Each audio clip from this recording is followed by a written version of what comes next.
Anyone who wants to recap what we did last time?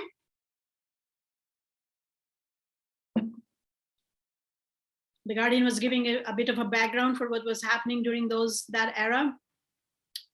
This is a letter that was sent to initially to, of course, the American believers, but the Guardian has said that it pertains to everyone. In another place, he called it a general epistle to all. So take heart that it's same, right? Many of the letters or revelation itself was given in answer to somebody, but it was given to all humanity, right? So the tasks and qualities he's asking for here are required of all of us. Anything else anybody wants to share? He was telling us about how Germany, Iran, Haifa has gone down. Ishkabad was taken out. The Hitlerites in Germany and communist in Ishkabad, everything, all the major arms that were really stronghold of the faith were already taken down.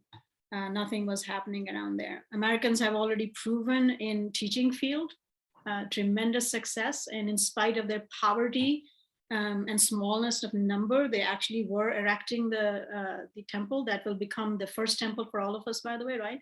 So even though it's the mother temple of the West in essence, but it became the mother temple of all temples for all of us, because that's the first standing one, first of all, and then most of all, Abdul Baha put its foundation stone down. So that's now is a mother temple of the world, and they were erecting that. They were asked to finish it during this plan.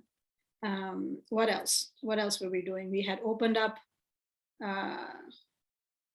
several couple of dozen countries since the Guardian has taken charge. We have 12 NSAs already, I think, at this point. By the end of Crusades, there'll be 56. So the progress is amazing. As I think I was saying, that when we sit in our communities, regardless of how large your community is, like the city next to us where we live right now, our own is very small, but the bordering city next to us have like 350 or 400 Baha'is in the community, which is considered a pretty large community as long as Baha'i communities are concerned. And yet when you see what's going on, it's like sometimes you lose heart. It's like, it seems like as if nothing is happening. But those of us who have seen the global scale stuff from sitting in Haifa, the picture is very different, yeah. So it really warms your heart. And then when you go through these historical pieces in writings, and you compare to what the numbers were called and where we were and where we are today, that itself too motivates you. Actually, it warms your heart that, you know, in spite of our own individual failings, the faith is consistently growing. Yeah. Has anybody has a chance to see the new movie the new documentary that has come out, the glimpses of last 100 years? You should watch it. I ended up crying watching it. It just reminded me a little bit of when I was used to sit in Secretariat in Haifa, and you will get to see what everybody was doing. And it was very different to how you saw when you were, even though Daniel and I move a lot, so you get a very different sort of picture actually of Baha'i communities and faith, because you get to see so many communities, so you don't go like, okay, it's just this. But even then, it's nothing compared to when we were, you know, when you were sitting in there. And when you're sitting in Secretariat, you get to see so much of what the globe is doing. And so don't ever lose heart. And whenever you do, pick up the Dawnbreakers and read it. It will get your swords up again, right? So it's quite a magnificent thing. So anyway, so Guardian is telling us both things: what is getting down, what is being demolished by other forces, and it seems like as if everything is bleak, but at the same time, how much progress was made, how many areas were. At the time of Abdul Baha, we only had 2 LSAs. They weren't even called LSAs yet. One was here in Chicago and the other in Tehran. That's it. We didn't have any administration at all. And to building of any civilization, by the way, the administrative institutions are absolutely integral, right? So that's why the Guardian said, be cognizant of history, be cognizant of civilizations, of civics. We are not allowed to dabble in politics, but you should know where politics of the world are. And what institutions, somewhere here in a few pages, he will tell us, how did we come about? Why our institutions are the way they are, and what is it that created them, right? Because God is building consistently on the foundation that was given to us. And so how do we deal with ourselves in the previous dispensation? So therefore he says the study of Islam is very, very crucial, right? Because we will have to learn where they succeeded and where they failed. And when you see both of those things, it really teaches you the respect and love of what Baha'u'llah has brought in true sense. Because only then you know that, yes, wow, the humanity couldn't do this. Now he's giving you that, right? Or humanity has done this much, so much great, and now, wow, he's taking us to somewhere else. And it gives you a better understanding of your own faith. So he's giving us both of those aspects for how we are growing in spite of our challenges and what the challenges are. And the Guardian elsewhere has asked us that we should know all of this at all times, especially when it comes to the life of the faith, to where are our current affairs. So he's talking about current affairs of the time. And we are pretty much going through the same sort of dark times again right now. They're different, right? I mean, they're different challenges. We are not in the middle of a war now. Well, to some degree we are, for us Americans anyway, but we are not in that kind of First or Second World War, but we are going through tremendous amount of challenges. Societies are breaking down like they have never before. And keeping all of that in mind while we are reading that, it's so amazing. It seems like he's sitting here right now writing this. You know, it doesn't seem like it's 70 years old piece of work, right? And same for all of the writings, from Baha'u'llah to Abdullah to everything. It's like you read them and you look around and you see what's going on, and it seems like they're sitting here right now giving it to you. You know, they're not 100 years old. So that's that. Am I missing anything else as a recap to what was happening so far? All right.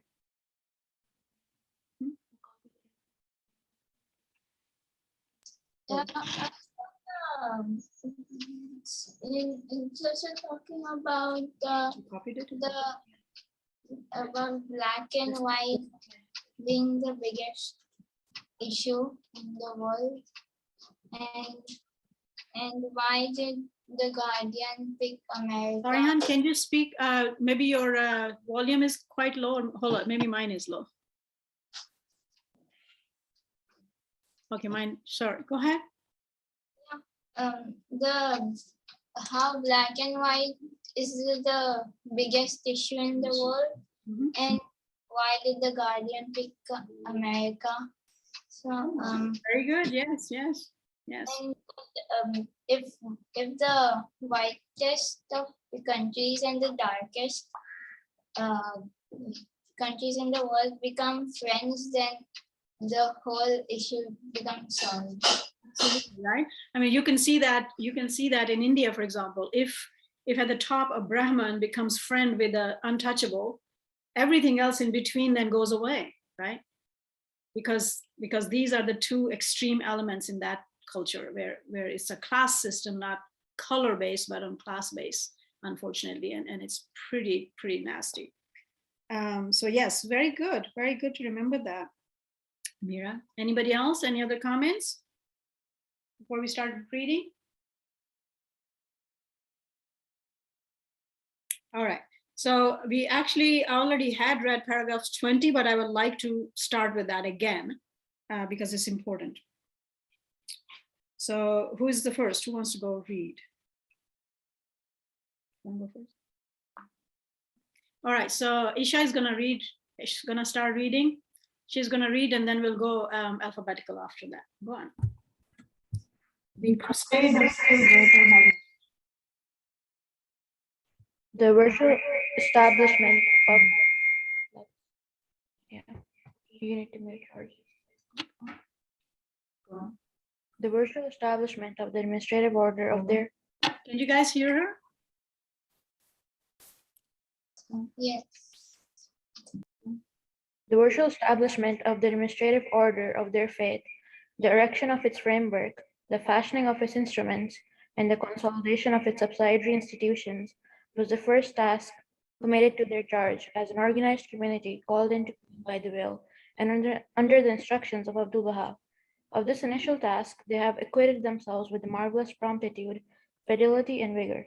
No sooner had they created and correlated the various necessary agencies for the efficient conduct of any policy they might subsequently wish to initiate than they addressed themselves with equal zest and consecration to the next more arduous task of erecting the superstructure of an edifice, the cornerstone of which Abdul Baha himself had laid.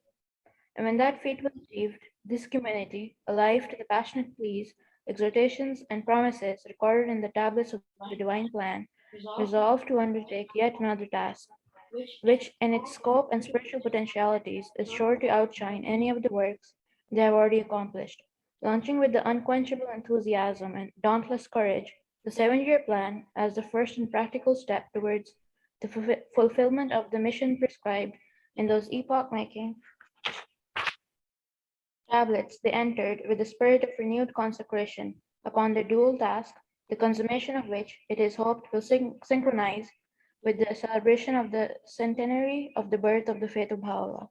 Well aware that every advance made in the external ornamentation of their majestic edifice would directly react on the progress of the teaching campaign initiated by them in both the northern and southern American continents, and realizing that every victory gained in the teaching field would, in its turn, facilitate the work and hasten the completion of their temple.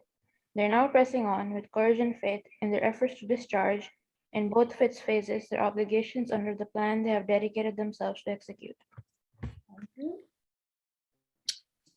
So again, as we're talking about at this point, because Ishkabad is already taken, so American Temple has already become the only temple we have, which is still under construction at the writing of this letter. Yeah.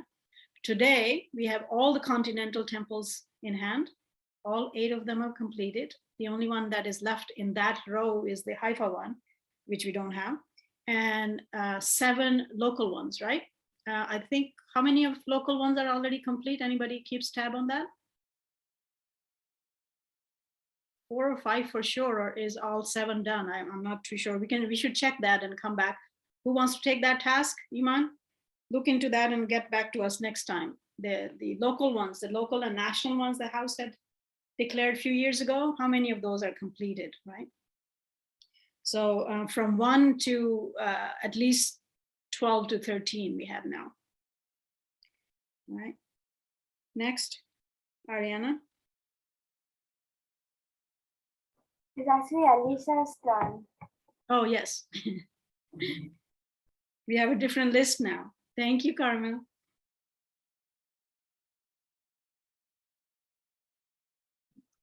Let them not, however, imagine that the carrying out of the 7-year plan, coinciding as it does with the termination of the 1st century of the Baha'i era, signifies either the termination of or even an interruption in the work which the unerring hand of the Almighty is directing them to perform. The opening of the 2nd century of the Baha'i era must needs disclose greater vistas, usher in further stages, and witness the initiation of plans more far-reaching than any as yet conceived. The plan on which is now focused the attention, the aspirations, and the resources of the entire community of the American believers should be viewed as a mere beginning, as a trial of strength, a stepping stone to a crusade of still greater magnitude. If the duties and responsibilities with which the author of the divine plan has invested them are to be honorably and entirely fulfilled. So you will see this then and now, it still is the same thing, right? We are more than maybe tripled in numbers, personally, Baha'is wise, as Baha'is people, and everything else that we've built, right? And yet it's like a speck on this globe still. So no matter how farther we go, there is so much far to go. But these things, when you build on them, they give you a courage and a vision that this can be done.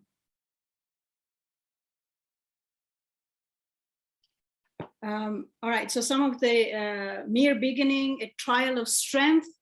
So the thing I was mentioning was these words were used in there too, that everything you do From the hindsight, you say what we did good, what we did wrong, we move forward, do better. But until that commonwealth is achieved, that is the golden civilization, there are stepping stones. The Guardian will give us 5 to 7 different stages. We are on to 3rd or 4th only, right? And so until that golden civilization is achieved, the magnitude of work is larger and larger. But our strength and numbers are larger and larger too. When you just see the photos of Holy Land, where there's a photo taken from behind, Abdul Baha is walking towards the shrine, and it's all just dust. The little path of street is just little dust and a little bit greenery on the side and all that. And then you compare it side by side with how it looks today. The magnitude of progress and success is just amazing. So stepping stones, everything we do are stepping stones, because until the whole globe is enveloped under this system and becomes a golden civilization, we're not done. And then maybe we can rest. Those who are in future generation at that time can rest and enjoy what is happening. All right, next. For the consummation of the present plan can result in no more than the formation of at least one center in each of the republics of the Western Hemisphere. So this is new work now. The Guardian had already given them the 3 tasks that we talked about in last paragraph. Now he's saying that even though the plan was already in and they have done a 1-year thing, they have 6 years left, and they've been added to that, one center in each of the republics of the Western Hemisphere. At that time, there were about 20 countries in the South America. Now, remember, those of you who are young and maybe we don't look at history prior to Second World War.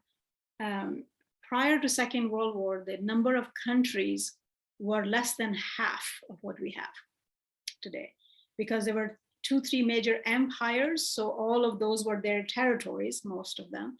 That got divided. Like, for example, Iraq, Jordan, these they were not countries before that. They were under Turkish Empire, right?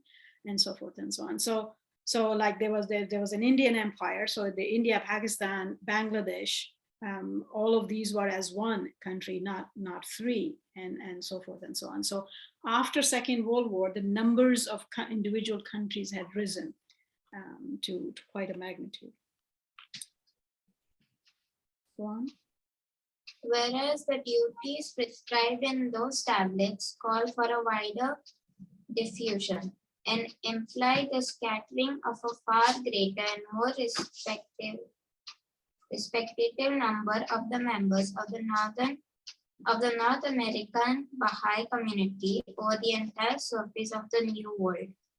It is the undoubted mission of the American believers, therefore, to carry forward into the 2nd century the glorious work initiated in the closing years of the first. Not until they have played their part in guiding the activities of these isolated and newly fledged centers, and in fostering their capacity to initiate in their turn institutions, both local and national, modeled on their own, can they be satisfied to have adequately discharged their immediate obligations under Abdul Baha's divinely revealed plan?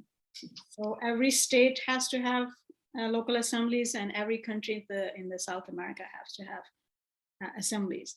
And here is another portion that we should take some lessons from. Guardian had always laid down, well, it was always laid down from Baha'u'llah, and he has properly explained it to us what these things mean, is that when you teach somebody until they become independent, now they feel faith belongs to them individually.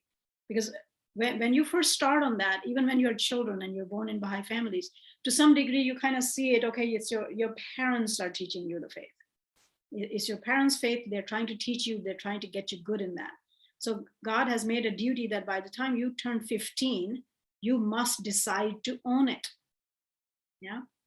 So at that point, when you're supposed to, it's your obligation to actually decide if you actually want to be Baha'i, then you own it at that point, right? So same is true for when you teach somebody the faith and they're becoming Baha'is, right? And that's why Abdul-Baha has given you a duty of what? Each one teach one per year is the thing. And it takes about a year of deepening somebody where if you are doing properly, right, and guardian will lay down those paths here. But what are the prerequisites? What do we study together? How do we work together? What is it that we need to change in ourselves to actually show that we are a Baha'i now, right? Because it's not just a name. And until that person, and if you had persons and community, now that let's say you have established an LSA, until they're actually independently functioning and they own the faith, your job is not done. Yeah. And that's why Abdul-Baha has called it our spiritual children. When you teach people, they're your spiritual children. So you don't give birth to a child and say, you go feed yourself. Yeah. It's a long journey. You have to hold their hands and you have to do things for them until they're independent. So, and that is in this paragraph, that until when they bring about a center, until they have made them stand up on their feet, they have made them as a grown-up entity that owns the faith and can now on its own accord work. And what makes us work on our own accord? When we get deepened, by the way, there is no other way, right? We are not here because our names are whatever, but we are here because of Baha'u'llah's writings. And if you don't know how to build the world on his writings, then we are not doing our job. Yeah. Next.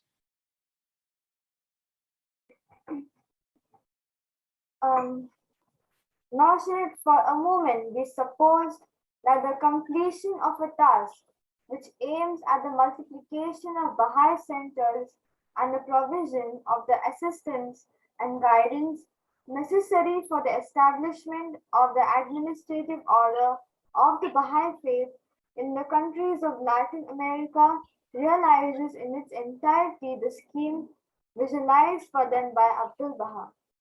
A perusal, however, perfunctory of those tablets embodying his plan will instantly reveal a scope for their activities that stretches far beyond the confines of the Western Hemisphere.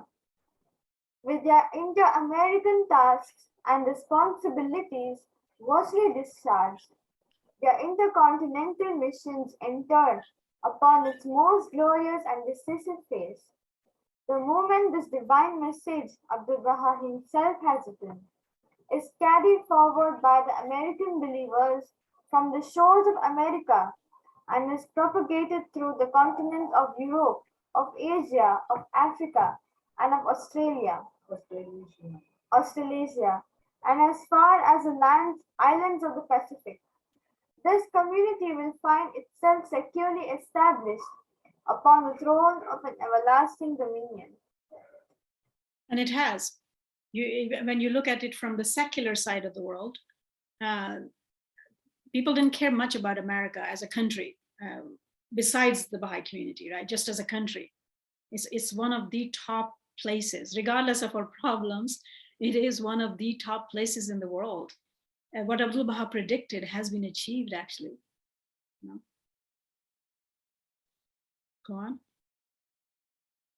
So in this paragraph, the Guardian is saying that if you look at Tablet of Divine Plans, it's pretty obvious. You step by step, of course, you start at the beginning. And same thing for the teaching work too, by the way, right? The writings tell us to transform ourselves first. If you don't know how to be a Baha'i, then you don't have any right to teach anybody else how to be a Baha'i. Neither would they ever become that. Baha'u'llah has promised that. If you are not transformed, your words will have no effect. So then it's like wasted effort. And it takes less than a year to really get yourself. And how do we get transformed? We need to know how he wants us to live, right? It's pretty simple as that. So let's say you have established an LSA. What is the job of the LSA? The LSA's job is to take care of all the believers and all the peoples in that locality. Take care of what? Take care of them the way Baha'u'llah wants us to live. How would we know that without getting deepened into what he wants us to live? He wants me to love Iman and Carmel and all these people, but what does that love mean? Right? Does that mean that I drop a bag of rice on your door and I'm done loving you? But that's not what the faith teaches, right? That's not how our love works anymore. It's so much more elaborate and so much more deeper. If we don't know those principles and we have not trying to perfect them how to live with each other, then the LSA is waste of time. It's just a name. Yeah. So do we understand when he says that, okay, so you're establishing these things, or you are becoming a Baha'i, then what does that mean? Right. So we can take a lifetime and slowly struggle like a snail, or we can follow the guardian's guidance, get to know what they want, and then actually the acting becomes much faster. Even then, still there's a lifetime of struggle, because every year you live, you learn, oh, maybe I didn't quite understand what that was. I need to live better, right? God has given us this whole lifetime to perfect that. So that will always be there. We will, but if you don't even know where we are going, then we are not quite on the road yet. So it's very, very important. All right, cool. Next.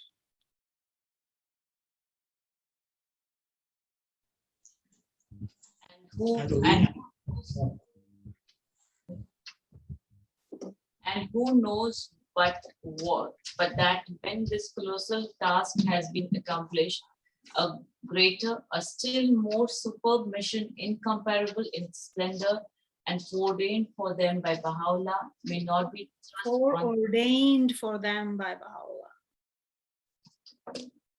The glories of such a mission are of such dazzling splendor, the circumstances attending it so remote, and the contemporary events with the culmination of which it is so closely knit in such a state of flux that it would be premature to attempt at the present time any accurate delineation of its features. Suffice it to say that out of the turmoil and tribulation of these latter years, these are references to Old Testament's prophecies, right? Opportunities undreamt of will be born, and circumstances unpredictable created that will enable, nay, impel the victorious prosecutors of Abdul Baha's plan to add through the part they will play in the unrolling of the New World Order, fresh laurels to the crown of their servitude to the threshold of Baha'u'llah. Indeed. Yeah. So he's warning us. He's like, much more work is coming your way. The possibilities of the future. It's my turn, yeah?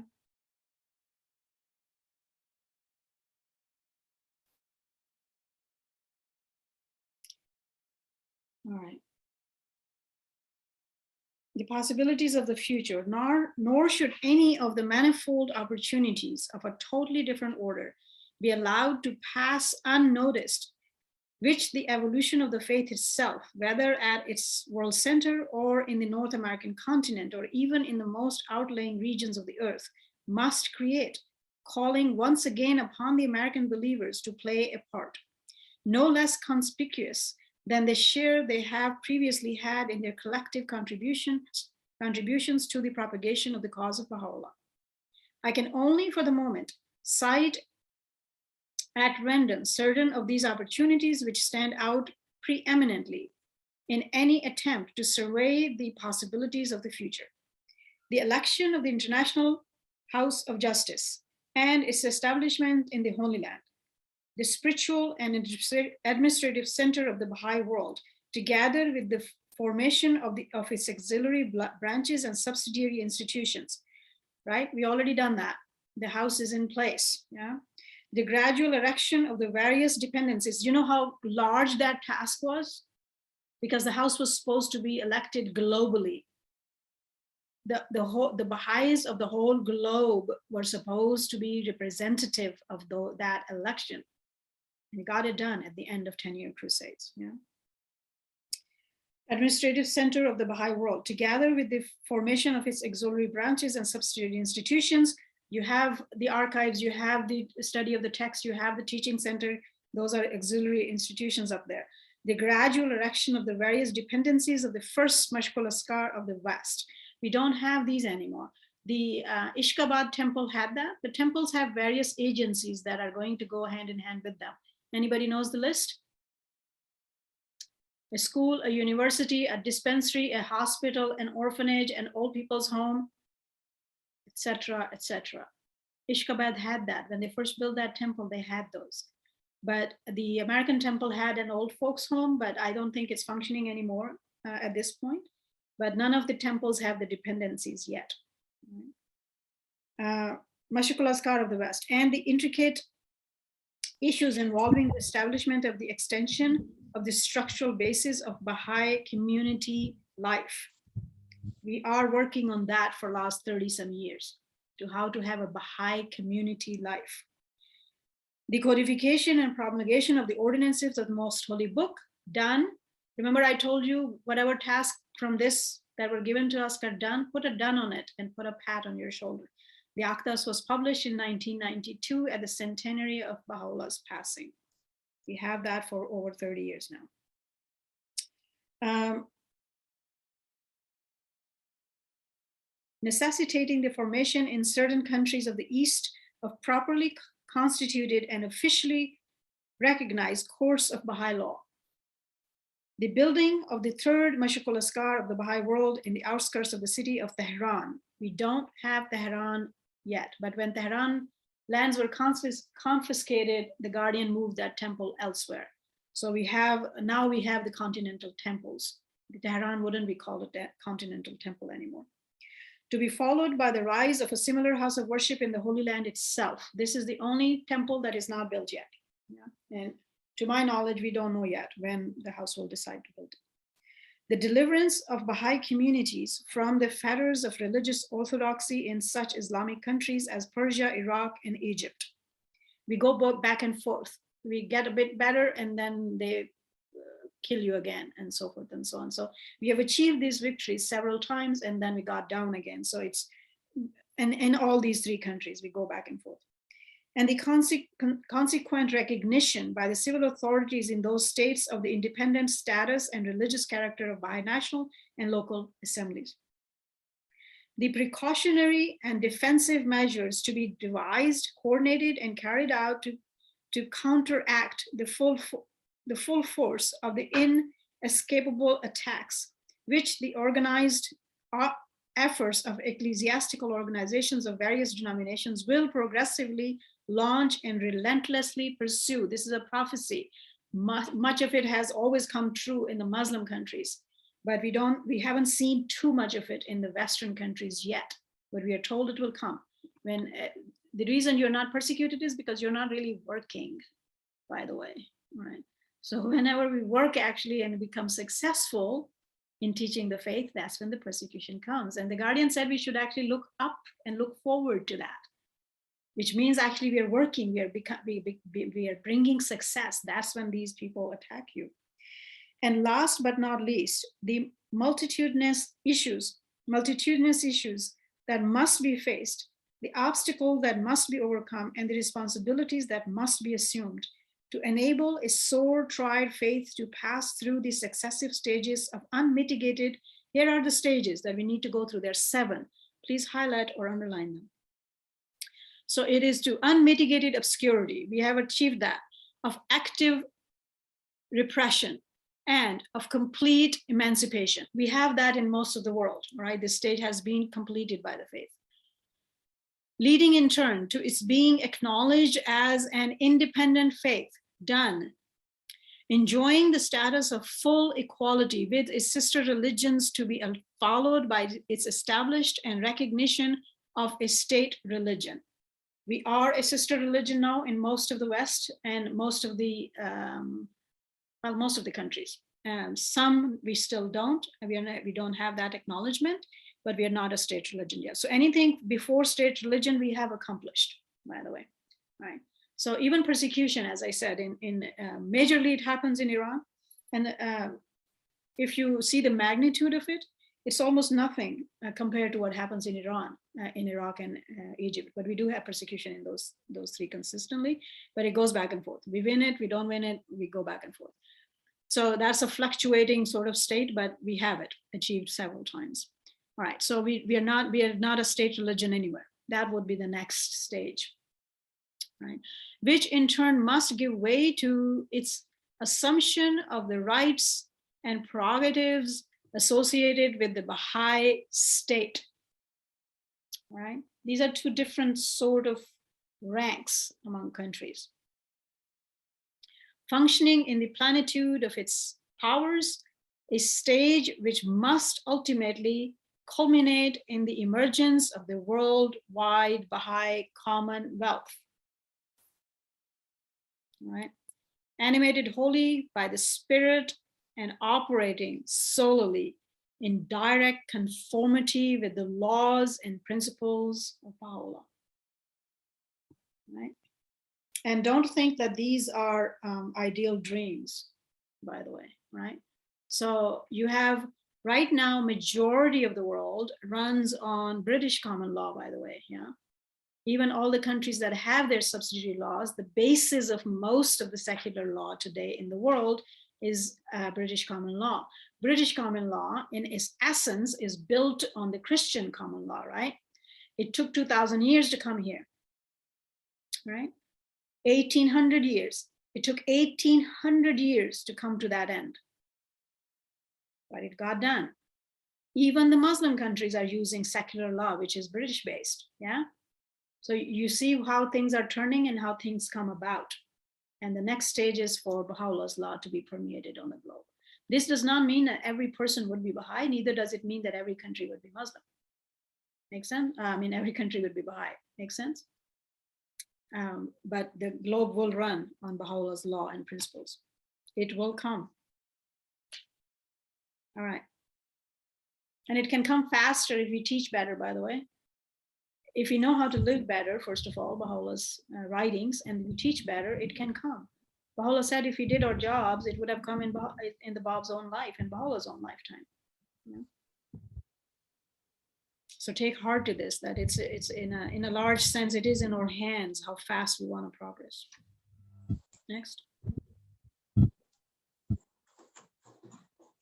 Didi, Yes. in this one point, I want to add about this dependencies you said for the temple. Yeah.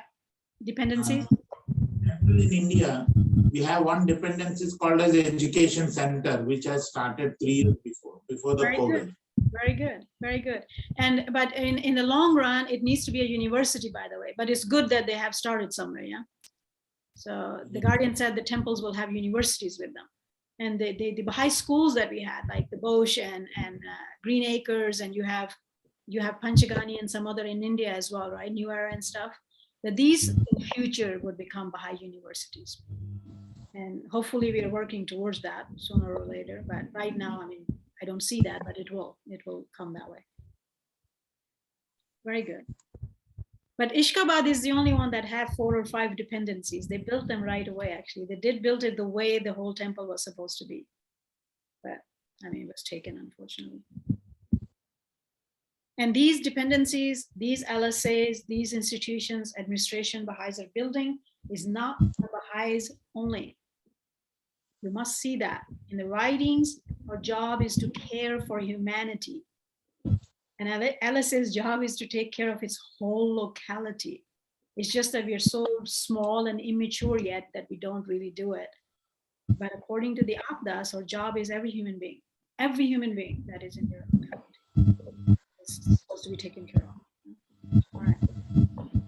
Still, we are hopeful that in every Mashkul Ashkar, Yeah. the place is so huge around it.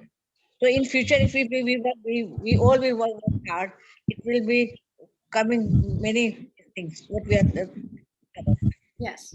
Yes. And you see because the more people are living it, the more people are trying to live Baha'u'llah's writings and instructions, the closer we come to that end. Makes sense? All right. What's The next? challenge opportunities. The American believers, I feel confident, will, in addition to their answer to the teachings called voiced by Abdul Baha in his tablets, unestingly take up and will. Hesitatingly take up. The Guardian is promising on our behalf, right? I often remind when we were doing Kitab-e-Igan, I reminded ourselves many times how Baha'u'llah very proudly says that those who love me, those who love him, will give 10,000 lives for him. Yeah. He thinks that when our love should be at that level. It ashames me every time I read that. I was like, I ask myself, would you give 10,000 lives for him? Right? So the Guardian here is doing the similar thing. He's saying they will unhesitatingly take it up. They will take up this work and will do it. Yeah, go on.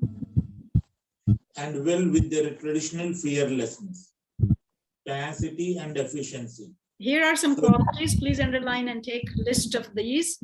Unhesitatingly take up what is being given to us with their traditional fearlessness, tenacity, and efficiency. Efficiency was one of the very dear characteristics of the Guardian. He speaks about that so often.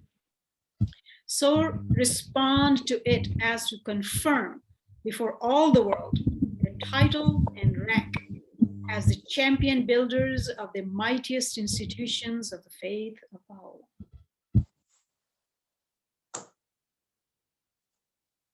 Harry, go read the next one because it was such a small paragraph and I read half of it. So if you want to read, pick up the next one.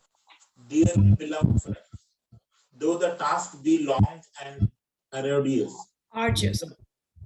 which the all-bountiful bestower has chosen to confer upon you, is of such preciousness that neither tongue nor pen be fittingly appraised. Though the goal towards which you are now so strenuously striving to be distant and as yet undisclosed to men's eyes, yet its promise lies firmly embedded in the authoritative and unalterable utterance of Baha'u'llah. Authoritative and unalterable utterance of Baha'u'llah. The writings of Baha'u'llah are the final thing. You cannot go wishy-washy, change your own roads. I mean, you can, but you have to get out of the faith. If you want to be a Baha'i, we must follow what Baha'u'llah wants. Though the course he has traced for you seems at times lost in the threatening shadows with which a stricken humanity is now enveloped, yet the unfailing light he has caused to shine continually upon you is of such brightness that no earthly dust can ever eclipse it. Though small in numbers and circumscribed as yet in your experiences, powers, and resources, yet the force which energizes your mission is limitless in its range and incalculable in its potency. Though the enemies which every acceleration in the progress of your mission Must raise up, be fierce. It's a promise. You will be persecuted when you're successful. All right. So don't hide from it. Really. There is no other way. There hasn't ever been in the world, in any faith that was taught, in every chapter, they got succeeded out of persecutions. Why that, by the way? It's a very simple matter because people are attached. They want their children to follow their footsteps. So you taught somebody the faith, their son or brother or daughter, you brought into the faith, they hate you, right? You took 5 people out of a church, the priest hates you. It's a simple reason of those persecutions. It's integral part of that change, right?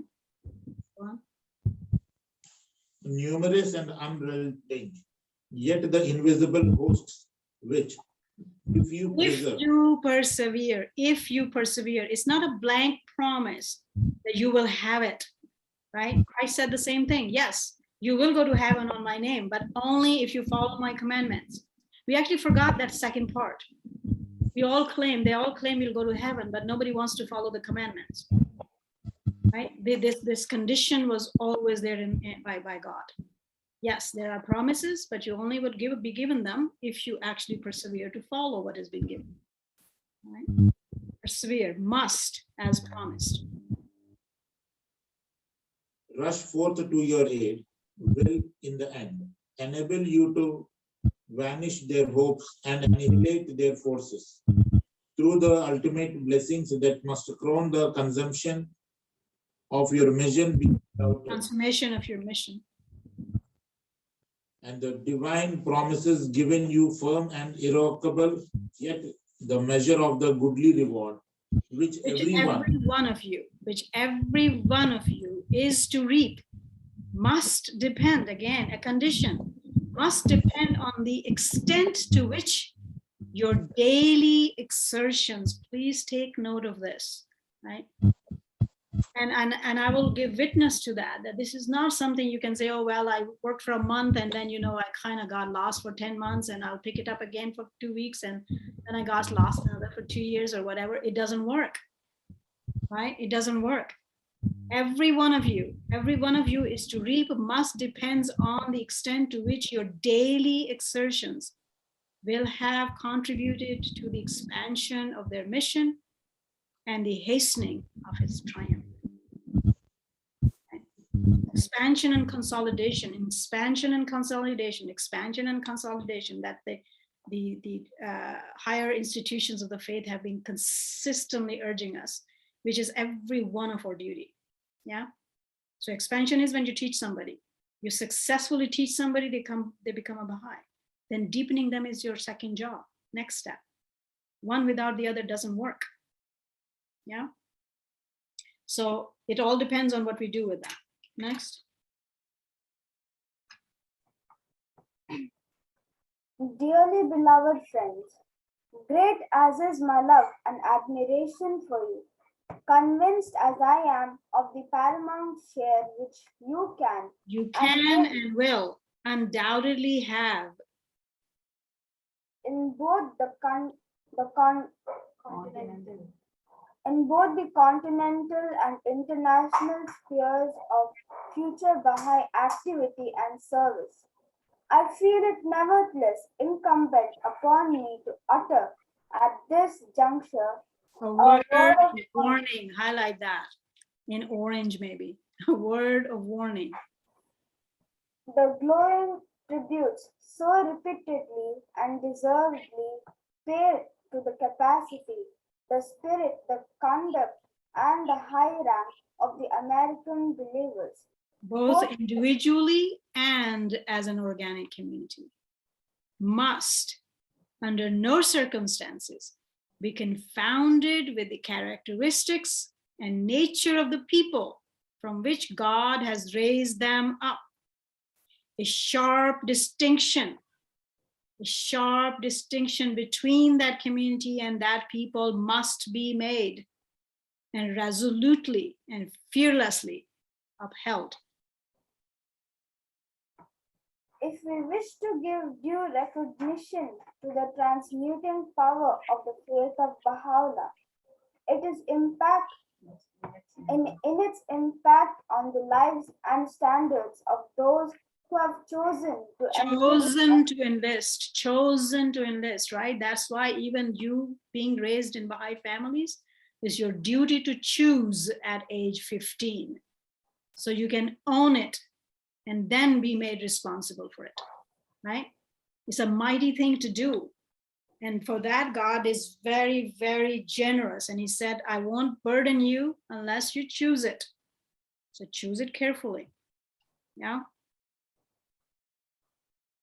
chosen to enlist under his banner. Otherwise, the supreme and distinguishing function of his revelation, which is none other than the calling into being of a new race of men, will remain wholly unrecognized and completely obscured. Yeah. So what does that mean? If I'm Indian and I only look like Indian 24/7, then I haven't really done my job. Yeah. If I'm an American and I'm just like any other American 24/7, I haven't done Baha'u'llah's work. We must be distinguished, right? So that's why Abdul Baha says, if you enter a city, people should look at you and know you are a Baha'i. That's how strong your character needs to be, according to the writings. Yeah? That your whole being gives witness to it, that this is who I am. And that's why the courage is asked for, by the way, because it's really difficult to be different from the rest of your country. right? In India and Pakistan and stuff, you go build a little room, every little administrative place asks for bribery. No, you're not allowed as a Baha'i. You can't do it. Guess what? If you stand up on that one principle, every office will know you. No, they will know. And if you stand firm on it, guess what?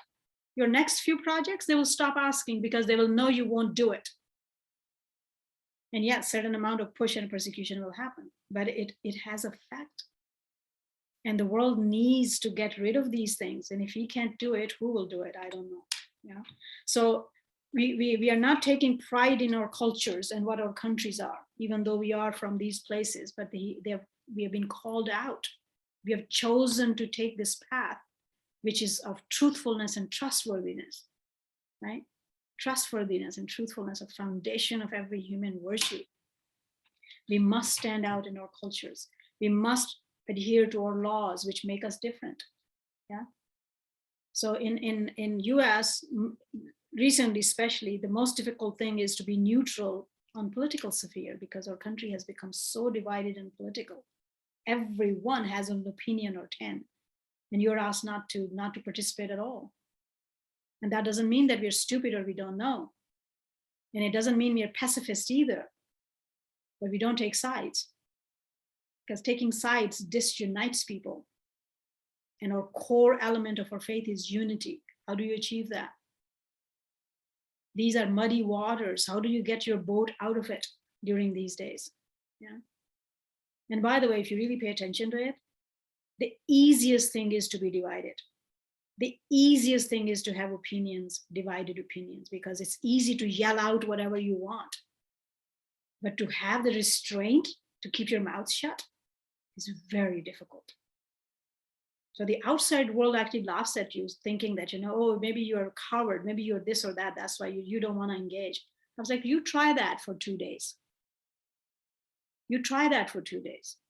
Because not yelling out my opinion does not mean that I don't have one, by the way. We all have them. It boils our blood when things go wrong, according to whichever way we feel. But we have been given a guidance to drive through these very, very hard roads so we can actually come to the other end and be united with humanity and not be at each other's throats because we hate each other and each other's ideas. Yeah. It's difficult. It's very, very difficult to keep your mouth shut, especially in a country where you have freedom to say whatever you want. Yeah. You can literally say whatever you want. You can stand in the street and curse and swear at your neighbors and they can't touch you. We have freedoms and we are asked to hold it. To hold it. It's difficult. So pay attention to those things that have been called for us. To why? What is it that it achieves? And in other countries and other cultures, there are other things that are more difficult. We all have difficulties. So when you are walking through a Brahmin community, go pick up a Shudra and have dinner with them. Yeah, that's what the difficulty is over there. All right, next.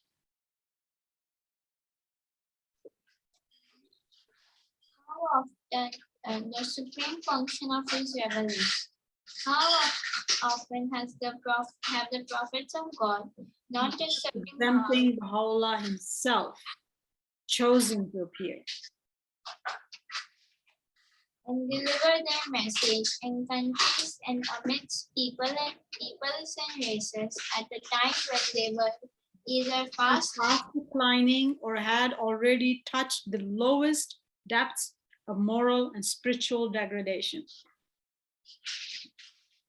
the appalling misery and wretchedness to which the Israelites had sunk under the debasing and Some voice is coming, my dear.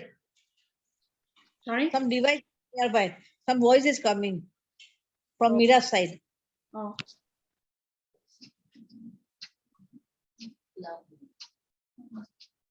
and tyrannical rule of the pharaohs in the days preceding the exodus from Egypt under the leadership of Moses. The decline that had set in the religious, the spiritual, the cultural, and the moral life of the Jewish people at the time of the appearance of Jesus Christ, the barbarous cruelty, the gross idolatry and immorality, which had for so long been the most distressing features of the tribes of Arabia, and brought such shame upon them when Muhammad arose to proclaim his message in their midst. The indescribable state of decadence, with its attendant corruption, confusion, intolerance, and oppression in both the civil and religious life of Persia, so graphically portrayed by the pen of a considerable number of scholars, diplomats, and travelers at the hour of the revelation of Baha'u'llah, all demonstrate this basic and inescapable fact. What is that fact?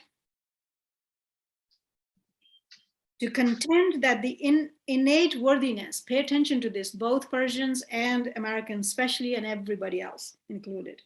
To contend that the innate worthiness, the high moral standard, the political aptitude, and social attainments of any race or nation is the reason for the appearance in its midst of any of these divine luminaries would be an absolute perversion of historical facts, and would amount to a complete repudiation of the undoubted interpretation placed upon them so clearly and emphatically by both Baha'u'llah and Abdullah. Baha'u'llah said, the prophets of God come to the darkest of places in the world. The darkest of places in the world. And when you read the history, it's very obvious what is happening. So if Persian believers think that Bab and Baha'u'llah came to them because they were inherently superior, is falsehood. But if Americans think that these tasks and these ranks have been given to them because they're inherently superior, is a falsehood. Because our needs are dire, that's why God has chosen these two ends of the world to become spiritual. Yeah. And elsewhere, as the Guardian has written, and Baha'u'llah has written, that by this, Baha'u'llah has said, God proves his power. Because he picks up the most corrupt in a sense and turns them into heroes because of his guidance that we take and we change our lives. And therefore, the power of the word of God is implemented and proven to the world. Yeah.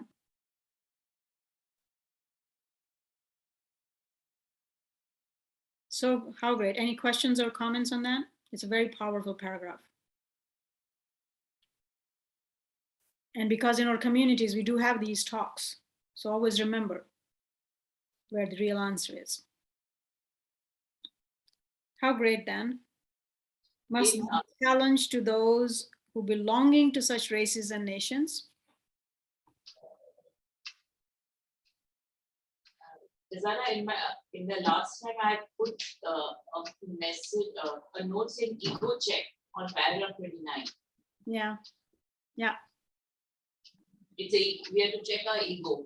Yeah. That's what I finished explanation on it. Yeah. You see, Baha'u'llah has called us, what is the best beloved things in his sight? Humility. Justice. Justice. Yeah. The best beloved thing in God's sight is justice. And he says, be fair-minded about all things. If you are fair-minded about all things, you will always see the truth and accept it. Yeah.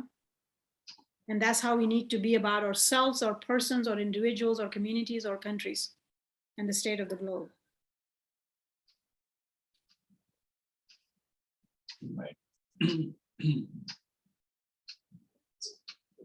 Go on, Farzana. How great then must be the challenge to those who, belonging to such races and nations, and having responded to the call which these prophets have raised, to unreservedly recognize and courageously testify to this indubitable truth, that not by reason of any racial superiority, political capacity, or spiritual virtue, which a race or nation might possess, but rather as a direct consequence of the direct consequence of its crying needs. Crying needs, its lamentable degeneracy and irremediable perversity has the prophet of God chosen to appear in its midst. Without the messenger of God, they could not have been turned around.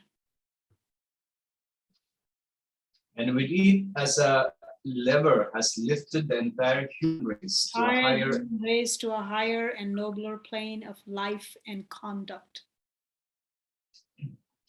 for it is precisely under such circumstances and by such means that the prophets have, from time immemorial, chosen and were able to demonstrate the redemptive power to raise from the depths of abasement and of misery the people of their own race and nation, empowering them to transmit in turn to other races and nations the saving grace and the energizing influence of their revelation. And somebody else has written about it very nicely, so that even though you see, let's say, the majority of the world in numbers wise, because we are about 7 billion today, and more than 2.34 billion people are Christians, which is the largest minority among the humans. The second largest community is Muslims, and so forth and so on we go. You see lots of charitable things, hospitals, schools, philanthropic works, charities done by Baha'u'llah himself has written that nobody has done as much expenditure in these things as Christians have. And yet the faith and the world did not change because of these. These became as a result of them changing first. Make sense? Actually, I'm speaking of Philippines in the local level because it's a Christian country. Yeah. It's a degeneracy. Earlier in our childhood, we have like the Bible study or children's class in our schools. Yeah. But now it's gone. And so there is some kind of a downgrading of this, the world is ending, right? So right. But what I mean is that the Christianity did not spread through these means. It spread through the word of God, and then we built those means. So because we are small in numbers and stuff, Baha'is often lose sight as if we need more things or more material resources to build something. No, we need spiritual and ethical resources to build the world. Yeah, it's the transformation of human characters that prophets do. They don't bring money and palaces to anyone, by the way, never have. Actually, whatever they had was stolen from them too. Yeah, it's the word alone, just the word alone. The word of God alone transforms human character. And once that character is transformed, everything of beneficial is built. To such a degree that Abdul Baha says that it actually is required that way. You must become spiritual and ethical first, and then build material. Because when you have material first, it's pretty scary. And we are noticing that in the world everywhere. Yeah, next. It's a note on that. It's a very good what you have said with regards to our institutions and as individuals as we progress. You know, it's really very good to emphasize that. Yeah. Because we get trapped into the material, yearning.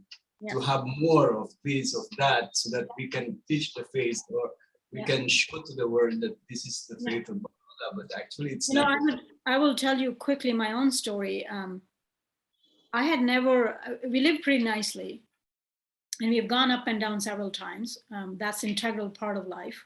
I have become homeless 3 times in my short life alone. and who knows what's next. However, since I've become a Baha'i, I have noticed this thing that you get up and you start serving. And whenever your capacity reaches where you need like next level of resources, they're given you. They're given you unasked. It's uncanny when you look back to say, like, I've never desired to have material sort of resources.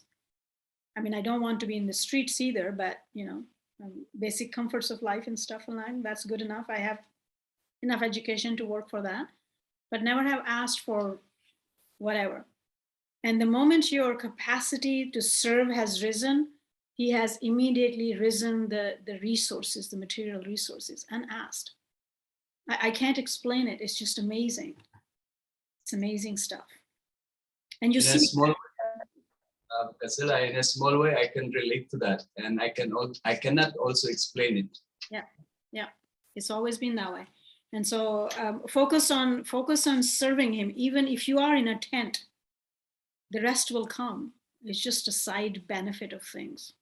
Yeah. Same thing I tell those who are young now and embarking on life for education too. Get educated because you want to serve your life and humanity and do something with your talents God has given you. And be really good at it, as the Bob says. Whatever you do, do to the excellent level. Everything else is a side benefit. It would come. The money and resources comes when you do things right. And yes, there will be hardships in between, but who cares? And even if you became a king or queen today, by the way, resources wise, it could be all taken tomorrow. There's no guarantees in life.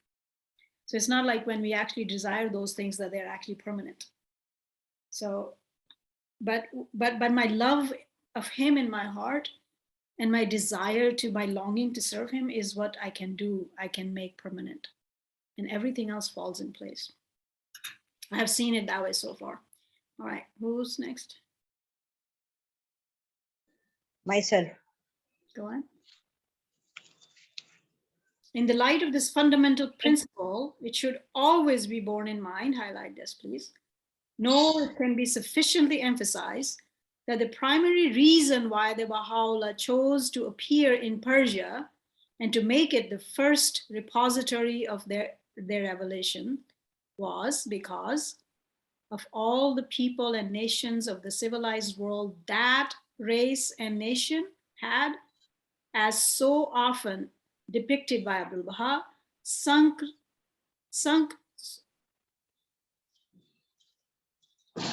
my paragraph got sunk to such a ignominious depths. Yes, sunk to such ignominious depths and manifested so great a perversity as to find no parallel among its contemporaries.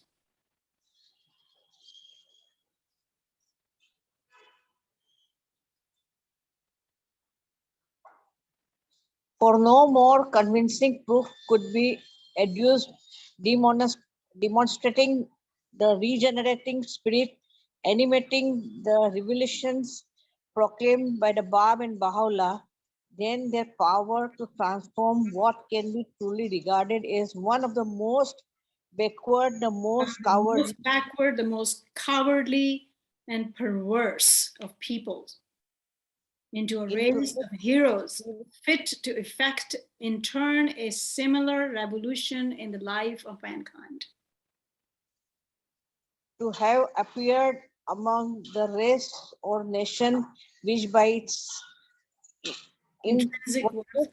intrinsic worth and high attainments seem to warrant the inestimable privilege of being made the receptacle of such a revelation would in the eyes of an unbelieving world greatly reduce the efficacy of that message and detract from the self-sufficiency of its omnipotent power. The contrast so strikingly presented in the pages of Nabil's narrative between the heroism that immortalized the life and deeds of the dawn breakers and the degeneracy and cowardice of their defamers, and persecutors in itself a most impressive testimony to the truth of the message of him who had instilled such a spirit into the breast of his disciples. For any believer of that race to maintain that the excellence of his country and the innate nobility of its people were fundamental reason for its being singled out as the primary receptacle of the revelation of the Bab and Baha'u'llah would be Untenable. untenable in the face of the overwhelming evidence afforded so convincingly by that narrative. Yep. So if we still kind of majorly profess and have those qualities of darkness inside ourselves or for those cultures, then we have not done the work of Baha'u'llah. If we are living the same kind of life our fellow Americans do, and yes, our fellow Americans have some great things. Those are not what we are pointing finger at. We're pointing finger at the bad ones. And if we ourselves cannot get rid of that, then we have not done any work of Baha'u'llah. Go on. Who's next? To a lesser degree, this principle must of necessity apply to the country which has vindicated its right to be regarded as the Cradle of the world order of Baha'u'llah. So we're talking about America, but to a lesser degree. So thanks to the Guardian, he's saying we're not as dark as Persia was, but to the same principle, he called some latent corruption among us that God has chosen us to become spiritual leaders of the world. so great functions on noble role can be regarded as no less inferior to the part played by those immortal souls who, through their sublime revelation and Unparalleled. deeds, have been responsible for the birth of faith itself. Let not, therefore, those who are to participate so predominantly in the birth of the world civilization, which is the direct offspring of their faith. Imagine for a moment that for some mysterious purpose or by any reason of inherent excellence or special merit, Baha'u'llah has chosen to confer upon their country and people so great and lasting a distinction. It is precisely by the reason of the patent evils, which notwithstanding its other admittedly great characteristics and achievements, an excessive, and he's going to tell us what those evils are, right? Pick up your pens. An excessive and binding materialism has unfortunately engendered within it that the author of their faith and the center of his covenant have singled it out to become the standard bearer of the new world order.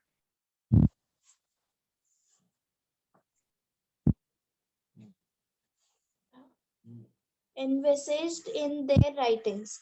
It is by such means as this that Baha'u'llah can best demonstrate to a headless generation his almighty power to raise up from the very midst of a people, immersed in a Materialism, a prey to one of the most virulent and long-standing forms of racial prejudice, and notorious for its political corruption, lawlessness, and laxity in moral standards.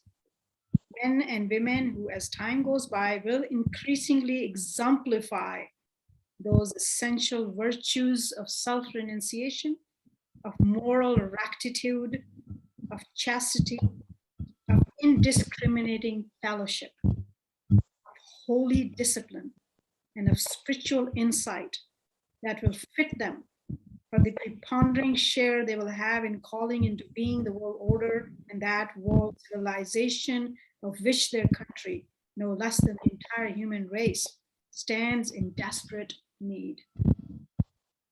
Let's stop here a little bit and analyze a few of these things he's saying. First of all, I've noticed often, maybe you guys are all on the top of your game, but I've often noticed that when people say materialism, they don't really understand what materialism is, right? Materialism is not that you have 5 shirts and 10 skirts. That's, you have more things. That's not what materialism is, right? Materialism is a philosophy, which means which denies the life of eternity of the soul. It has its outcomes, of course, which then becomes in oppression and injustice. Because if all you have is this life, and once you're dead, and you don't care what happens next, then why bother, right? Think about this deeply, right? Because if you don't keep in vision every day of your life that you are here just for a very short time to develop your spiritual qualities, which are your arms and legs and eyes and ears, and that you will use for eternity, and there are repercussions for that, then nothing matters. If you don't believe that, then this life and whatever you do here does not matter. A good person dies and ends here, and a bad person dies and ends here, and being good is more difficult. What would you choose? What would you choose? If that life of eternity is in front of you every day, then nothing else matters here, by the way. You don't run after gathering stuff. And gathering stuff is not abhorred, by the way. If it's done, if it's gathered by right means and is gathered to serve yourself, your family, and humanity, then prosperity is asked for by God. Yeah, He wants us all to be prospered. The faith itself promotes that. What God is calling for is to not run after those as is the end goal. The end goal of my life is not to have a better car or a better house. It comes by, it comes by. The goal of my life is to please God and work on His word. And whatever that word asks me, do that.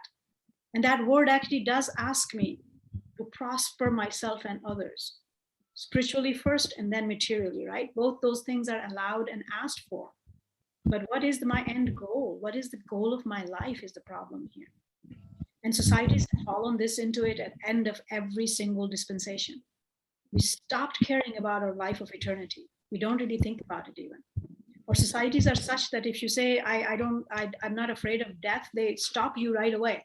And they say, don't talk about death. Don't talk about death. And yet every scripture has asked you to think about death consistently. To keep death in the forefront of your head all the time. Why? Because you don't know if you're here the next moment. And your life of your soul, which is for eternity, depends on what you're doing here. If you could just understand that, our life and our life goals would be very different. That's what materialism is, by the way. That this material world is it, who cares about what happens next? Make sense?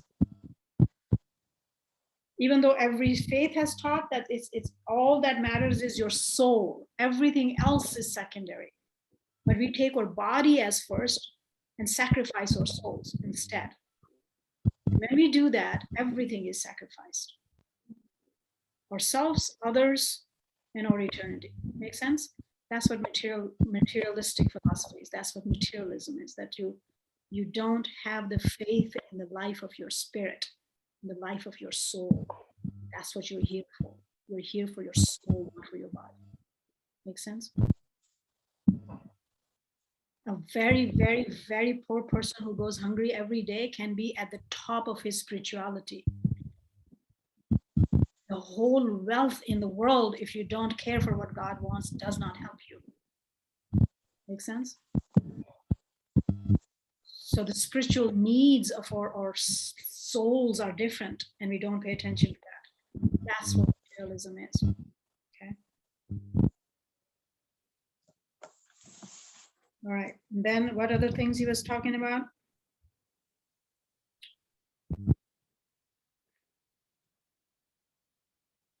Theirs will be the duty of privilege in their capacity, first as the establisher of one of the most powerful pillars sustaining the edifice of the universal house of justice, and then as the champion builders of the new world order, of which the house is to be the nucleus and Forerunner. forerunner. To inculcate, demonstrate, and apply those twin and sorely needed principles of divine justice and order, principles to which the political corruption and the moral license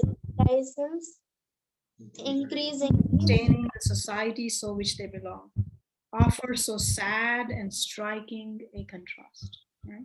So Guardian is called us lawless here, by the way. And I had spent a lot of investigation on these things that he has called us. So when I first time read the book, which was 23 years ago, I was quite confused because there is nothing more lawless than some countries in Asia, China, some other places. The corruption, the racism, this stuff is just ugly. And I was wondering why he picked us, right? Because it's, if you talk about secular legal laws, we are very law-abiding citizens. We are more law-abiding here in the United States than anywhere else, pretty much, really. So what does that mean then? But a lot of our laws go counter to where God wants us. We don't really care about, we have left it. I mean, I'm not talking about Baha'i laws. I'm talking about our country here, majority is 75 to 80, about 80% people are Christians, but we don't follow any of the Christ laws. Actually, most of our legal system goes counter to what he wanted. So if you're looking at it from a religious point of view, we are quite lawless, by the way, and very immoral. We have done everything in the name of modernity. We accepted everything that he forbade, literally. We accept everything as modern and good and acceptable for what God has forbidden. So when you start thinking from those lines, you see the lawlessness in the world. All right. Moral rectitude. We have zero concept of chastity, and we are still dealing with racism. So he says, when we can show to the world that we are actually, by the way, that's what brought me, that was my first interaction with the faith. That later, it was Kitab-e-Gan that brought me to the faith. But the first thing that inspired me was two boys, two American boys who were chaster than any other man I had known. And I was impressed to the core of my soul. I was like, wow, how? It was almost impossible to my eyes that they were that way. And I didn't know what the Baha'i faith was or Baha'i faith was or whatever. I was amazed that two American men were able to be more chaste and noble and holy than most men were in my university. This thing has effect when we transform ourselves. Go on. And that's why courage is called too, by the way. Most of these things that come under rectitude of conduct and chastity, people will laugh at you here in America if you talk about that, and they do.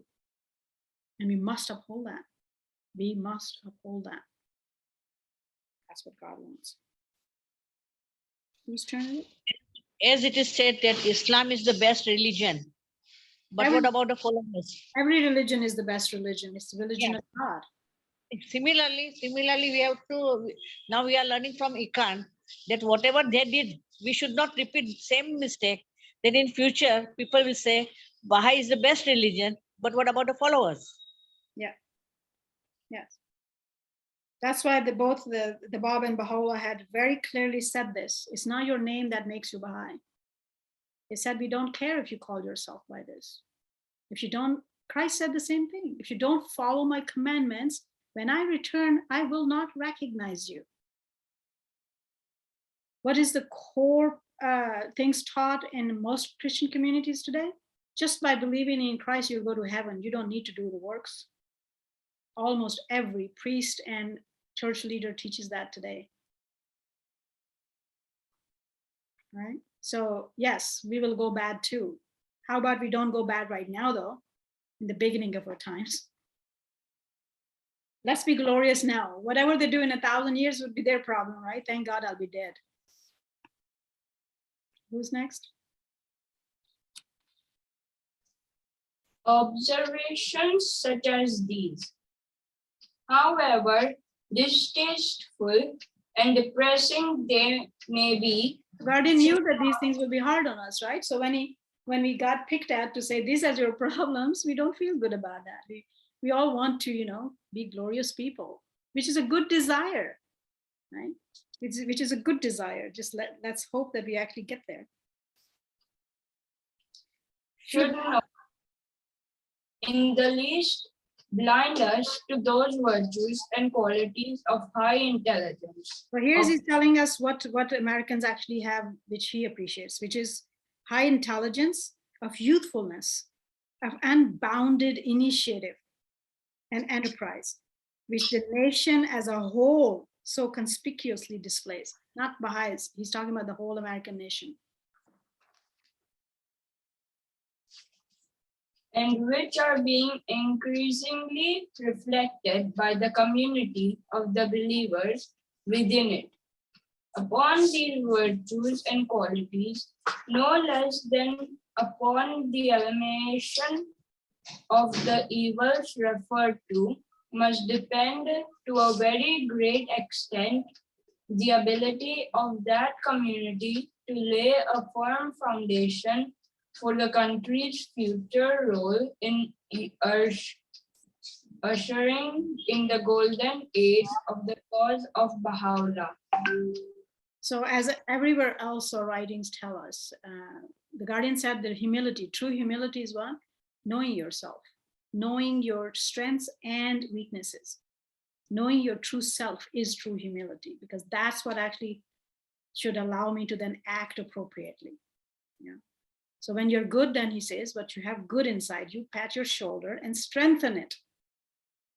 And what fairness, in all fairness, you know that is bad in you, correct it. Right? So these are the two paths we take individually, collectively, community-wise to transform ourselves. We should always be very fair-minded and fairly see where our strength and weaknesses are. Transformation.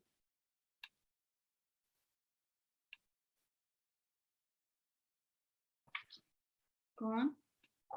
How staggering the responsibility.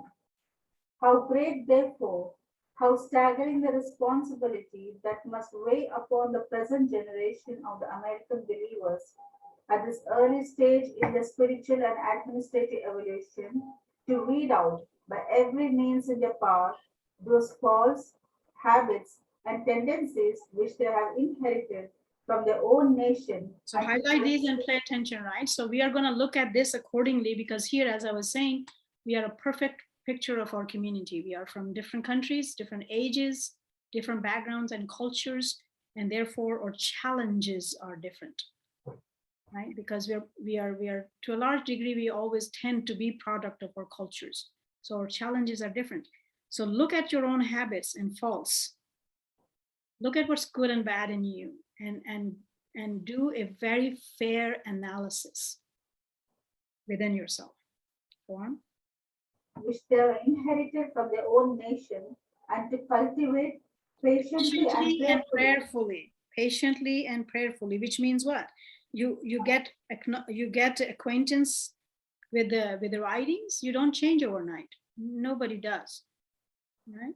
So patiently and prayerfully. So when we kind of have lack of courage or strength, then ask God to be your strength, but try every day.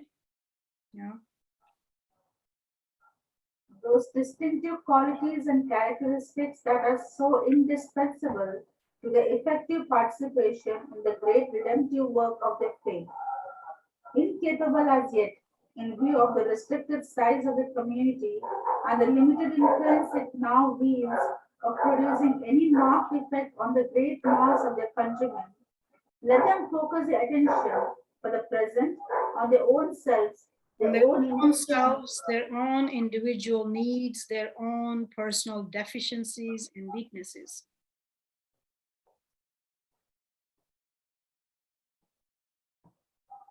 Ever mindful that every intensification of effort on their part will better equip them for the time when they will be called upon to eradicate in their turn such evil tendencies from the lives and the hearts of the entire body of their fellow citizens.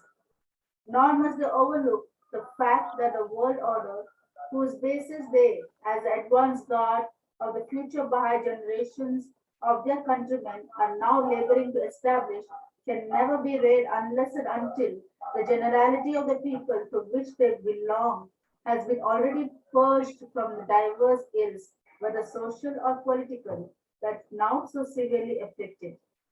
We can see that 70 years after, right? So Second World War ended and we said, oh, we have peace. We had cessation of war. We did not have peace, right? We still do not have peace. Abdul Baha said what? The root cause of war is prejudice. If we don't eliminate that from our individual hearts, every one of us, we will not have peace. No way. And we are seeing that. The world is burning right now. Yeah? The world is burning because I hate your color, you hate my language, that one hates my religion, I hate blah, blah, blah. It's like a nightmare. We have been told that 178 years ago to do this.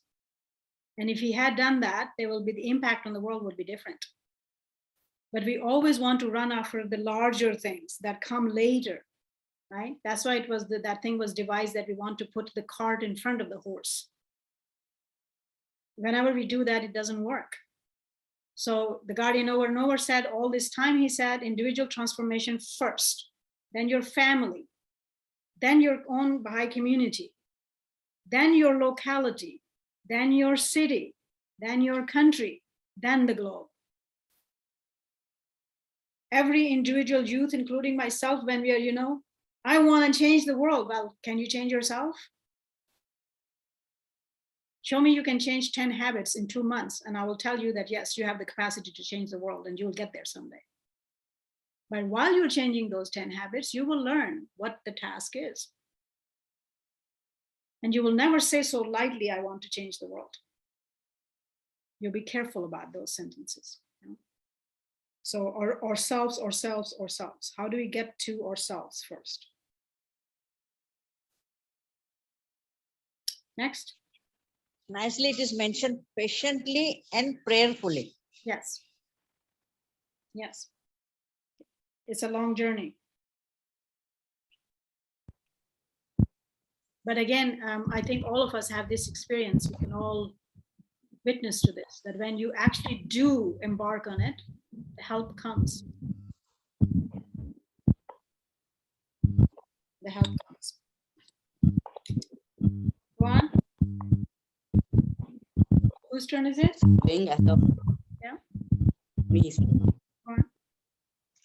As a whole, the most pressing needs of this community, attempting to estimate the more serious deficiencies by which it is being handicapped in the discharge of its task, and ever bearing in the mind the nature of that still greater task with which it will be forced to wrestle in the future.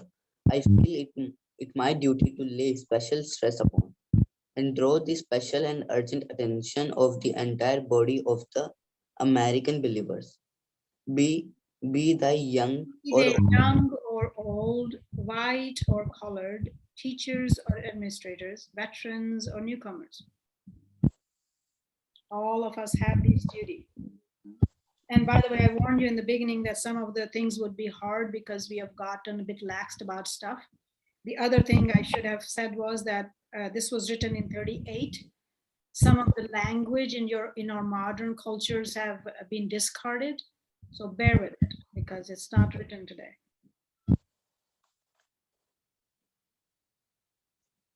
To what I firmly believe are the essential requirements for the success of the task. Essential requirements, all right? So essential requirements are a must. By the way, the guardian was asked, when is it that he's an individual and when is it that he's a guardian as an institution, right? Because when he ordered us something as a guardian, it was binding on us. It was a matter of covenant. And other times, because he was an individual who was an institution, he said that other times he has a conversation with you. That doesn't mean that whatever the conversation is, that's an order for you. So somebody asked the question. He said, when I insist, when as a guardian, as an interpreter, as a expounder of the word of God, tell you you must do something, then I am speaking as a guardian. Makes sense? There are about 134 musts in this little book. So pay attention to those essential requirements and musts. Go on. For the success of the tasks which are now claiming their undivided attention, great as the importance of fashioning the outward instruments and of perfecting the administrative agencies which they can utilize for the prosecution of their dual task under the 7-year plan. Vital and urgent as are the campaigns which they are initiating, the schemes and projects which they are devising, and the funds which they are raising for the efficient conduct of both the teaching and temple work. The imponderable spiritual factors which are bound up with, with their own individual and inner lives, and with which are associated their human and social relationships, and are no less urgent and vital, and demand constant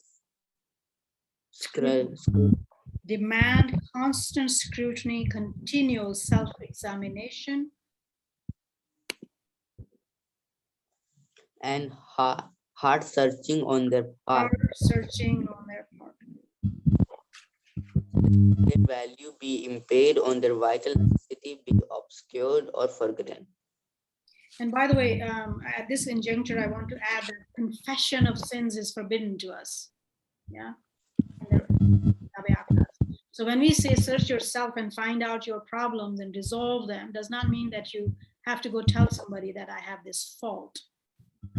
It means it's that you should acknowledge that you have that fault. Correct? Work on it, yeah? Ritual prerequisites. Whose turn is it, Alicia? Hi. Oh, Vijay, yes. Vijay, yes. Of these spiritual prerequisites of success, which constitute the bedrock on which the security of all teaching plans, temple projects, and financial schemes must ultimately rest, the following stands out as preeminent and vital, which the members of the American Baha'i community will do well to ponder. Upon the extent to which these basic requirements are met and the manner in which the American believers fulfill them in their individual life. And in their individual lives, administrative activities and social relationships must depend the measure of the manifold blessings, which the all-bountiful possessor can vouchsafe to them all. These requirements are none other than a high sense of moral rectitude. High sense of moral rectitude in their social and administrative activities, absolute chastity in their individual lives, and complete freedom from prejudice in their dealings with peoples of a different race, class, creed, or color. Creed is religion, yeah? You meet with different people of color, races, religion, or social status. Have no prejudice. And he will go delineate them one by one. I think it's Alicia's turn. The first is specially, though not exclusively, directed to their elected representatives, whether local, regional, or national, who, in their capacity as the custodians and members of the nascent institutions of the faith of Baha'u'llah, are shouldering the chief responsibility in laying an unassailable foundation for that universal house of justice, which, as its title implies, is to be the exponent and guardian of that divine justice, which can alone ensure the security of and establish the reign of law and order in a strangely disordered world. The second, and mainly and directly concerned with the Baha'i youth, who can contribute so decisively to the virility, the purity, and the driving force of the life of the Baha'i community, and upon whom must depend the future orientation of its destiny and the complete unfoldment of the potentialities with which God has endowed it. The third should be the immediate, the universal, and the chief concern of all and sundry members of the Baha'i community, of whatever age, rank, experience, class, or color, as all, with no exception, must face its challenging implications, and none can claim, however much he may have progressed along this line, to have completely discharged the stern responsibilities which it inculcates. So we're never quite done with it. This next paragraph pretty much is like highlighted the whole thing there. So pick up your pens and highlighters and start paying attention. A rectitude of conduct. A rectitude of conduct, an abiding sense of undeviating justice. So when you're dealing with anybody, any situation, it's actually a really great guiding light. Any situation in your life arising between yourself, or to another person, whoever that person is, family member, outside, colleague, person walking on the road, whatever. If you're always fair-minded, if you train yourself to be just and fair-minded, our actions actually get corrected. Undeviating justice, unobscured by the demoralizing influences which a corruption-ridden political life so strikingly manifests. A chaste, pure, and holy life, unsullied and unclouded by the indecencies, the vices, the false standards which an inherently deficient moral code tolerates, perpetuates, and fosters.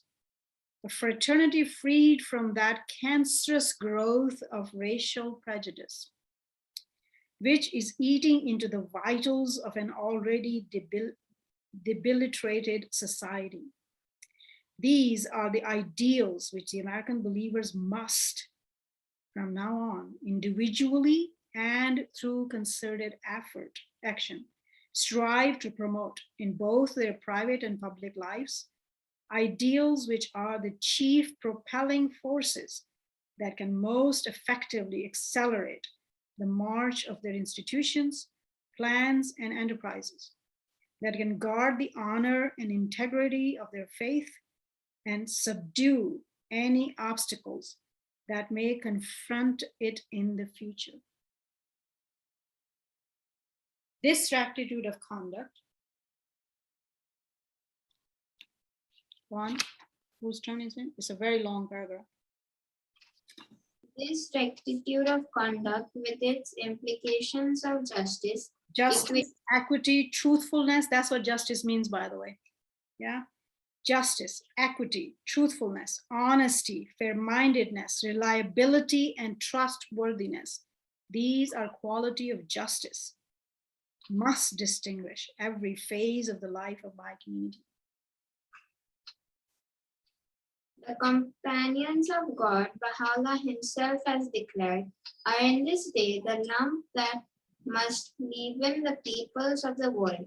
They must show forth such trustworthiness, such truthfulness and perseverance, such deeds and character that all mankind may profit by their example. I swear by him who is the most great ocean, he again affirms, within the very breath of such souls as are pure and sanctified, far-reaching potentialities are hidden. So great are these potentialities that they exercise their influence upon all created things. He is the true servant of God. He, in another passage, has written, who in this day were he to pass through cities of silver and gold, would not deign to look upon them, and whose heart would remain pure and undefiled from whatever things can be seen in this world, be they its goods or its treasures. I swear by the Son of Truth, the breath of such a man is endowed with potency, and his words with attraction. By him who shineth above the day's spring of sanctity, he still more emphatically has revealed, if the whole earth were to be converted into silver and gold, no man who can be said to have truly ascended into the heaven of faith and certitude would deign to regard it, much less to seize and keep it.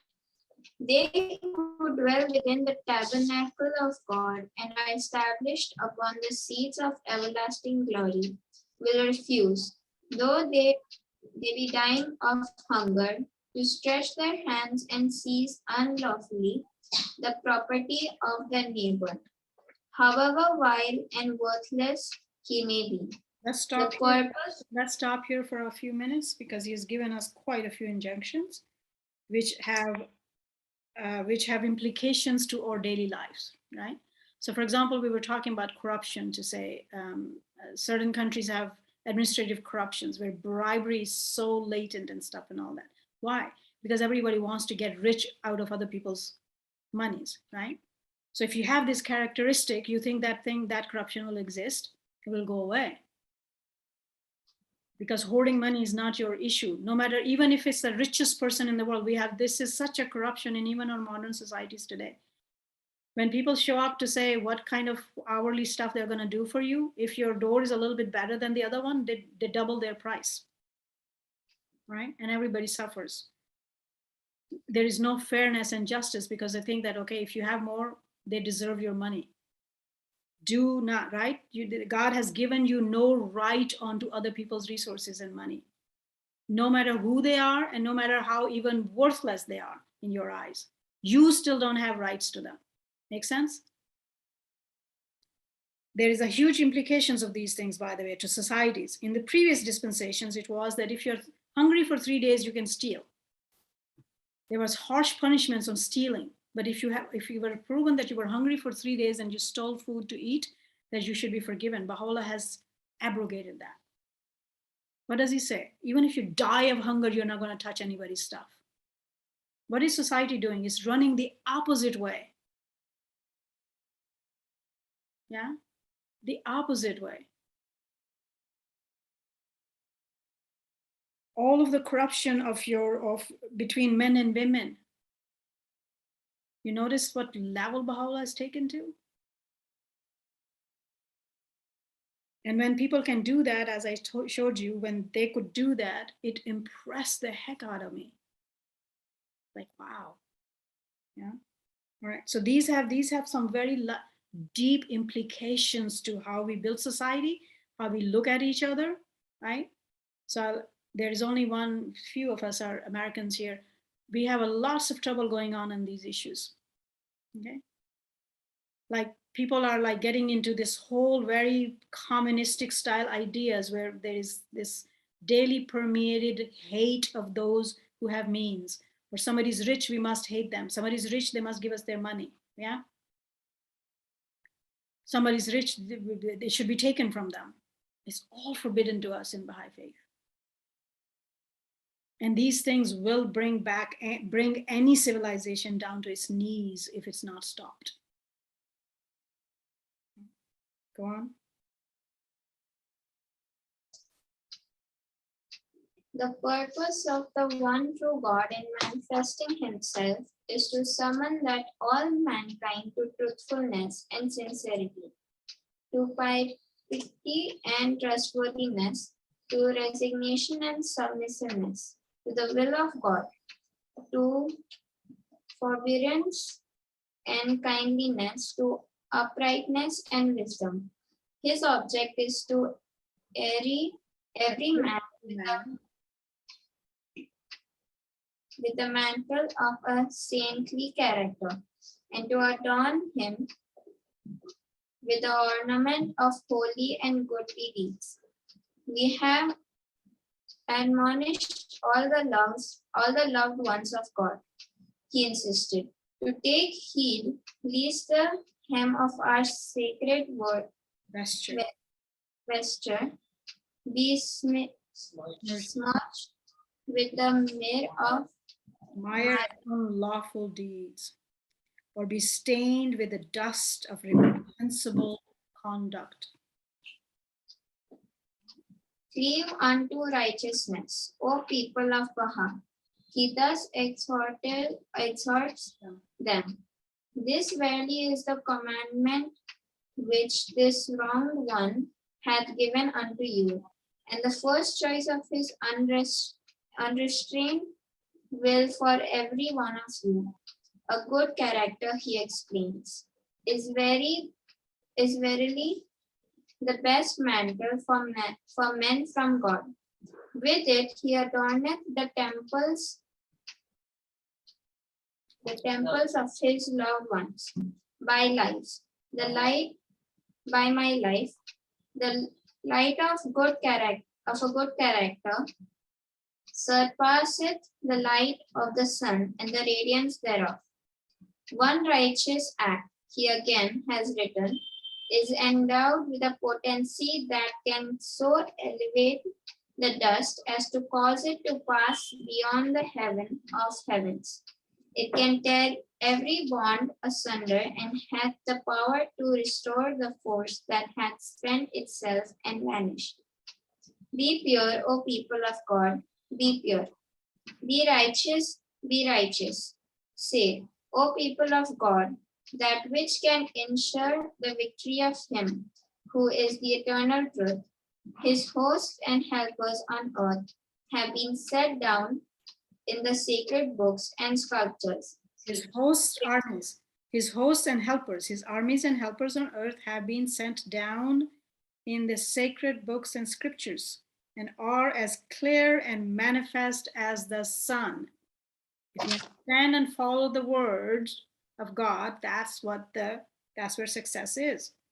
These hosts are such righteous deeds, such conduct and character as are acceptable in his sight, not what my society is promoting or what my culture is inculcating right now, but what God wants.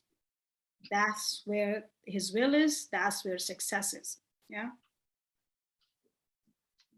Whoso ariseth in this day to aid our cause and summoneth to his assistance the host of praiseworthy character and upright conduct, the influence from such an action will most certainly be diffused throughout the whole world.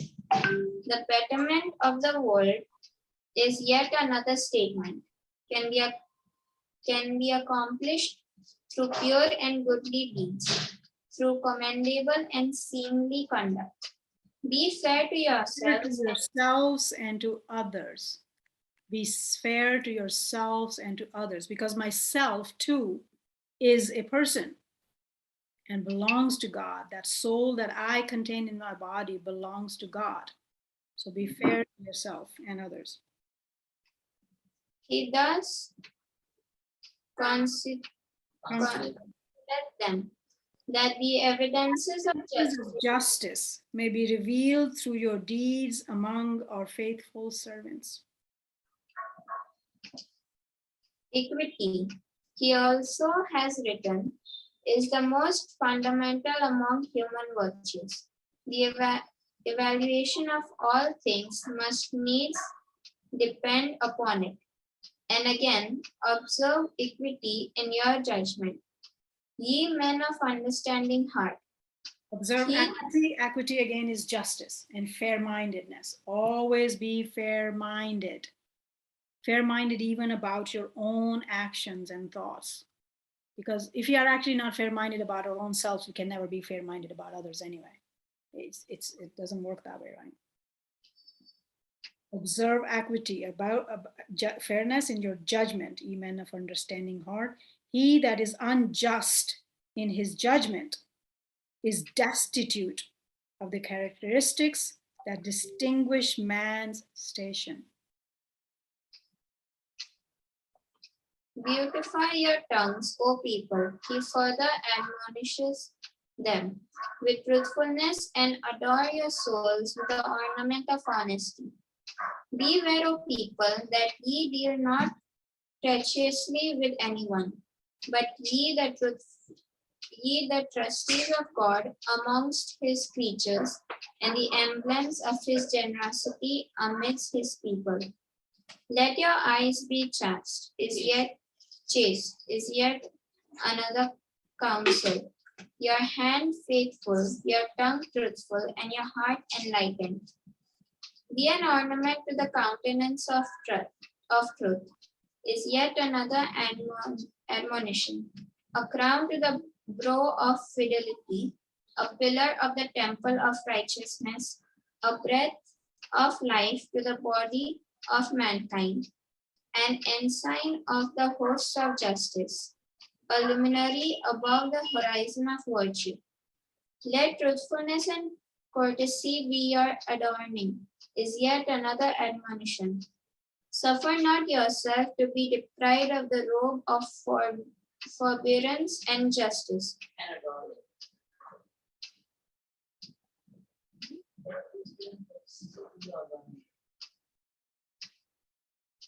Suffer not yourself to be deprived of the robe of forbearance and justice, that the sweet savors of holiness may be wafted from your hearts upon all created things.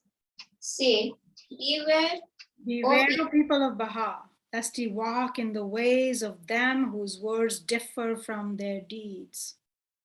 If you're a Baha'i, you call yourself, then be a Baha'i. Yeah. Strive that ye may be enabled to manifest to the peoples of the earth the signs of God, and to mirror forth his commandments. Mirror forth his commandments. Let your acts be a guide unto all mankind. For the professions of most men, meaning speaking of most men, be they high or low, differ from their conduct.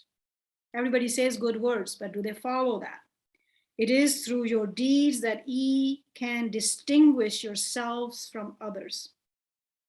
Through them, the brightness of your light can be shed upon the whole earth. Happy is the man that heedeth my counsel and keepeth the precepts prescribed by him who is the all-knowing, the all-wise. Yeah, all right, our time is up. Unless you have any question, comments at this point, we will start next time. I will give you all a little homework though. This last page, because Guardian is gonna dictate in clear-cut words some of these injunctions. But he has first quoted that all of these, he's not making, you will never find, I've said this many times in your classes, you will never find a single thing from Abdul Baha or the Guardian that you think that they gave it to you from themselves. Everything they expound is from the Baba and Baha'u'llah's writings. And they will always give you an example. This is what it is. Lots of times you read that and you don't make the list out of things. And it sounds very high and lofty, but people don't make the list out of things, how to implement them onto themselves. So we got lucky to have Abdul Baha and the Guardian who have given us that way. But I would like you to do the exercise. This paragraph 39 is all Baha'u'llah's writings. Read it a time or two. It's not that much between now and next class, and make a list of what is that is calling us to do. All right, in your own understanding, in your own words, and we will talk about it a little bit next time. All right. So I will give you one hint and work accordingly, according to just this one paragraph. And these writings are permeated in all over the scriptures, by the way. Socialism is forbidden to us. Tell me why. Okay, read this paragraph next week. Because it's a very famous thing these days. People run after that. They want it. Why is it? Why God doesn't want it? Tell me that out of this paragraph. We'll talk about it next time. Sounds good? But you must learn pull up online and get a real definition of what socialism is, by the way, all right? Same as I'd given you a real definition of materialism, because if you don't pick those, then we are understanding them very differently. Okay? So materialism is not what we commonly think it is. So pick up these definitions and tell me why God says no. And it's a matter of justice too. So these are the two thoughts. Look at it from that angle and see what you get. Yeah. Okay. Any other comments, questions, concerns? 2 of our people couldn't log on. We tried on the side over and over again, and 4 people that couldn't be here. So I don't know if I can catch up the 2 sessions now with them. Maybe they will join us, or maybe not. But all's good. All right, pretty faces. Love you guys. Mwah. Bye. Bye. I'll see you next time. Okay. Everybody remembers the homework? Yes. Okay, paragraph 39. Dissect it. Tell me what is it telling you. Good night.